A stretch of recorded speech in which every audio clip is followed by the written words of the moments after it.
What's up, guys? Welcome to Constantly Varied Fitness. I'm Roderick. I'm Eric Hudson.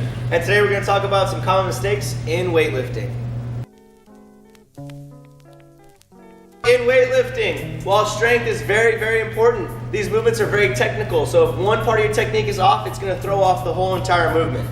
A lot of people come to the gym thinking, oh, I'm really strong, I'll be able to throw a bunch of weight over my head. That might be the case, but they're going to do it very improperly, causing the chance of injury and just not consistent movement. So stress the technique.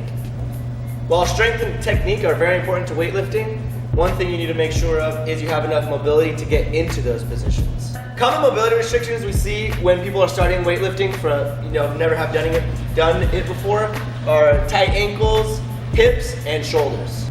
If you find that you have a restriction in one of these places, we have videos that can show you exercises to help increase your mobility. So check them out down below. Alright guys, so we're going to talk about some of the common mistakes we see when people start weightlifting. So we're going to start from the ground up. These will pertain both to the snatch and the clean. So people will start on the floor, they grab their bar, and their butt will shoot right up. Their bar's not even off the floor, their butt shoots up, and then they start picking the bar off the ground. What you want to do is you want to keep your butt down and your chest nice and high, slightly over the bar, and your shoulders and hips should rise at the same time and bringing that bar off the ground. So rather than lifting with your back, you're lifting with your legs. Next mistake is an early arm bend from the floor. So sometimes people get set up nice and beautiful, they'll start pulling and they bend their arms to keep that bar close rather than keeping their arms straight and engaging their lats. So the main thing we want to make sure they're doing is before they get set, they squeeze their upper back nice and tight, keeping it started with that big chest before they lift that bar up. Another mistake we see, guys, is letting the bar get away from the individual. So as they stand up, they're in an awesome position, they pass those knees, and then rather than bringing that bar real close to the body, the bar will stay in front the entire time, never even get close to the body, and then it'll go overhead.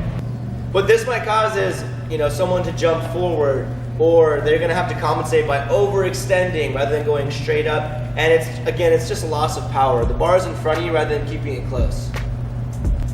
Next, we're talking about reaching full extension. That's when you're on your toes, your knees are locked out, your hips are open, and you're pulling that bar nice and high.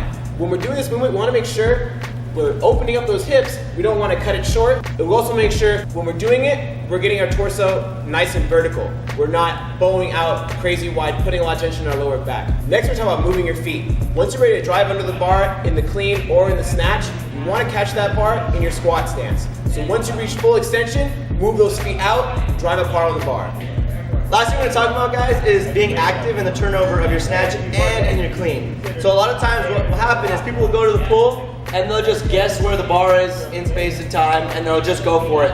What you want to do is think about literally pulling and punching on the bar throughout the entire movement, or in the clean that you're pulling and actively rolling those elbows under as quickly as you can. So rather than being passive and you're just throwing the bar up there, think about pulling and punching and turning the elbows over quickly. Now we're going to move on to jerks. One of the first common mistakes we see in the jerk is people dipping on their toes. You want to make sure as you perform the dip, you sit back in your heels before you jump up, pushing that bar overhead. The next thing that we're going to go over is controlling the dip down. So once you start with the bar in the front right position, rather than just dropping down and letting the bar smash on your shoulders, you want to control the bar down before exploding straight up. Moving on to, once you've exploded out of that dip and you're ready to get that bar overhead, you want to make sure you're pushing that bar up and back, getting your head through the window. What a lot of people do is they'll punch, that bar ends up going forward, and then losing the bar in front of them. So make sure every time you jump, punch that bar up, back, head through.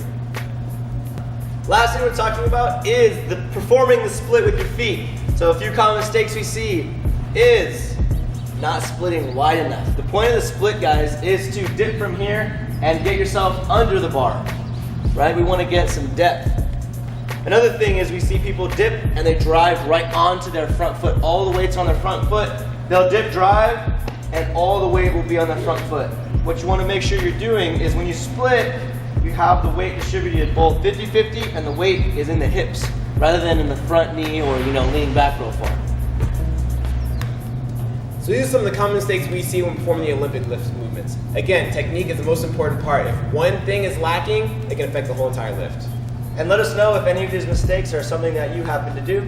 And if you like this video, please like, comment, or subscribe. We'll see you in the next one. Perfect. Okay, now stand up.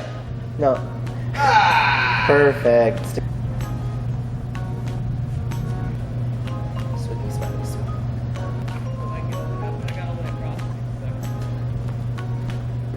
All right. Megan, we'll switch off back and forth. All right, I'll try. In proper portion.